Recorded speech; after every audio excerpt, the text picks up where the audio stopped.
Mi querido Arturo Savage, el hombre del whisky, mi respeto. ¿Algún comentario de la situación en Rusia? Vamos a hacer un comentario de Rusia. Yo no soy experto en Rusia, más bien creo que sé un poquito más de otras situaciones de otros países. Yo, Rusia, muy poco.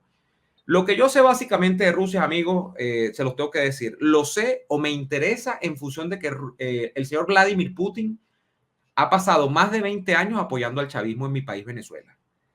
Por consecuencia, ¿qué tengo yo que ver con Rusia? Me interesa Rusia en la medida que es uno de los principales factores internacionales que apoya el chavismo. ¿Cuál es mi relación con Rusia entonces? ¿O cuál es mi posición frente al régimen de Putin en Rusia? Que yo quiero que lo tumben. Que yo no concedo ni un milímetro a Putin. A mí no me importa si la guerra de Ucrania es una fabricación de los medios de comunicación y si a Putin se le ha victimizado a través de la prensa occidental y si hay gente que cree que Occidente está mejor teniendo un tipo como Putin en el poder. Yo creo que no, porque en mi matemática, la permanencia de Vladimir Putin en el poder en Rusia hace más probable que el chavismo siga en el poder en Venezuela. Entonces, ¿qué quiero yo? Que tumben a Putin. ¿Les parece el argumento? Creo que es suficientemente convincente de parte de un venezolano opositor al chavismo, ¿no?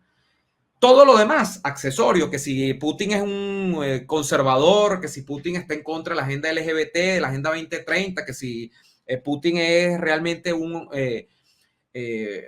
de las últimas esperanzas de una sociedad que no se ha dejado permear por los males del liberalismo, no me importan. Puede que sean ciertos algunos, o sea, que Putin haya resistido en algunos campos de la estupidez de Occidente, puede ser, está bien, perfecto. Pero para mí, para que ustedes me entiendan, para yo graficárselo, eso está por acá abajo. Y la importancia de que Putin es aliado del chavismo está aquí arriba. De manera que esto para mí es más importante, de manera que esto es lo que a mí realmente me interesa. ¿Y qué quiero yo? Que a Putin lo tumben. Yo quería que a Putin lo tumbaran el fin de semana. Pero yo cuando vi que esto salió, obviamente yo pensé que esto era una parada. Y básicamente lo que ocurrió es que un grupo de mercenarios que son afines a Putin, que son asesinos a sueldo de Putin. Eso es básicamente lo que es el grupo Wagner. Con este señor con el apellido impronunciable, que yo no voy a hacer aquí la estupidez, porque yo no soy especialista en ruso ni en Rusia, de tratar de pronunciar, se le alzan a Putin, arguyendo que, bueno, que el ejército formalmente, porque este no es un ejército de Putin, este es un ejército a sueldo, para que ustedes entiendan, de los cuales hay varios en Rusia, según entiendo yo, al menos identificados grandes, creo que hay más de 10 ejércitos de mercenarios. Ese es el nivel de la Rusia civilizada de Putin, de tener ejércitos de mercenarios. O sea, esto es para que me entiendan, esos son ejércitos particulares a sueldo. Es como que yo me voy y, bueno, yo quiero hacer lo que sea, yo le pago a 5.000 hombres y tengo un ejército, una milicia particular a mi servicio, pues, para promover la causa que a mí me dé la gana. Por ejemplo, yo quiero hacer una república independiente en Carabobo, bueno, yo contrato y hago esto. Básicamente ese tipo de cosas, ¿no? Eso existe en Rusia. Estos tipos arguyeron que el ejército formal de la Federación Rusa los había atacado, les había atacado una base. Este ejército particular incluso tenía actividad en Ucrania. De hecho, dicen que una de las acciones, una de las acciones más épicas que se han hecho en Ucrania en la avanzada rusa, tienen que ver con las actuaciones del ejército Wagner.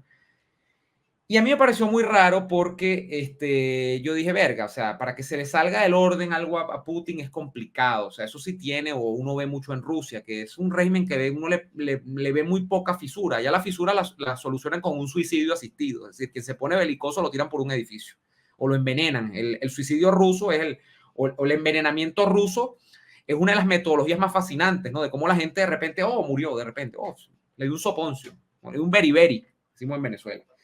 Entonces yo dudé mucho, este señor básicamente avanza hacia una ciudad, logra avanzar según, porque ya uno duda de todo, uno duda de la propaganda rusa, para que me entiendan también, o las agencias de propaganda rusa en los medios de comunicación son de las más formidables a nivel mundial, construyendo argumentos, tienen periodistas incluso infiltrados en muchas partes de Occidente, pero los propios organismos de información, que no es información, es propaganda, y es fake news generalmente de Rusia, son de las mejores.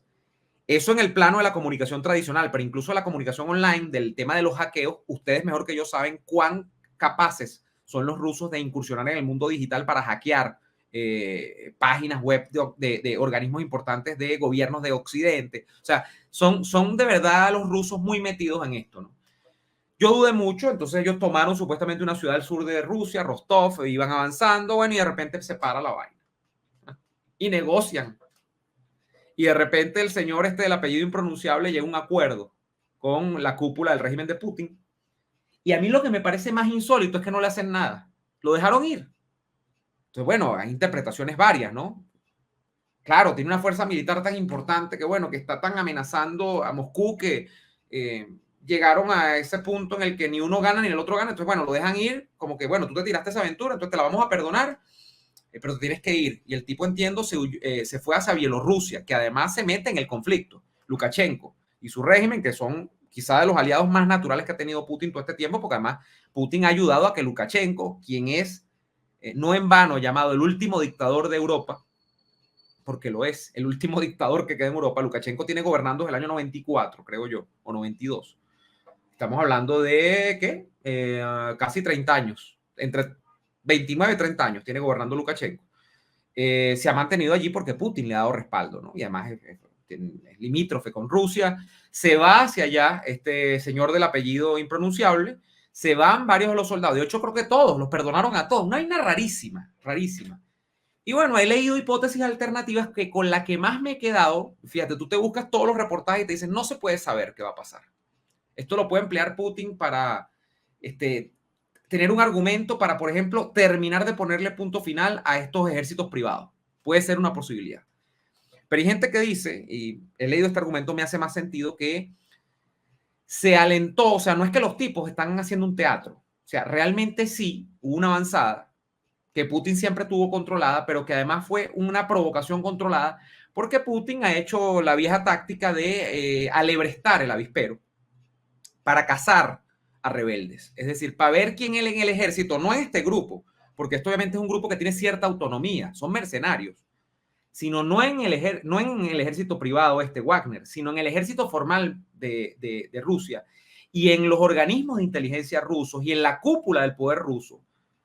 Ver quién se resbalaba. Y creo que los resbalamientos, por decirlo de alguna manera, han sido mínimos. O sea, yo no he visto realmente, o la purga no ha sido tan visible. Hay muy poca información. Por eso les digo que Rusia y su propaganda es bestial. O sea, uno no sabe nada realmente de lo que ocurre en Rusia. Entonces, bueno, al día de hoy, este señor está libre, se está yendo a está en Bielorrusia, no se sabe qué va a hacer. Dicen, bueno, puede que vuelva a Ucrania y siga, porque él estaba en Ucrania con su ejército, estaba ahí combatiendo a los ucranianos. No se sabe de los cargos, o sea, no hubo nada. Rarísimo. Entonces yo creo que, bueno, que ¿a dónde hay que poner el ojo? En la cúpula de poder rusa en los próximos días. A ver si hay remociones en ministerios, si hay suicidios asistidos, que es una cosa muy común en el régimen de Putin. A ver qué pasa con esto. Y por supuesto, las consecuencias en la guerra de Ucrania, aunque no creo que allí se vayan a expresar tanto. Repito, desde mi ignorancia, desde mi poca pericia con el tema ruso, eso es lo que más o menos veo.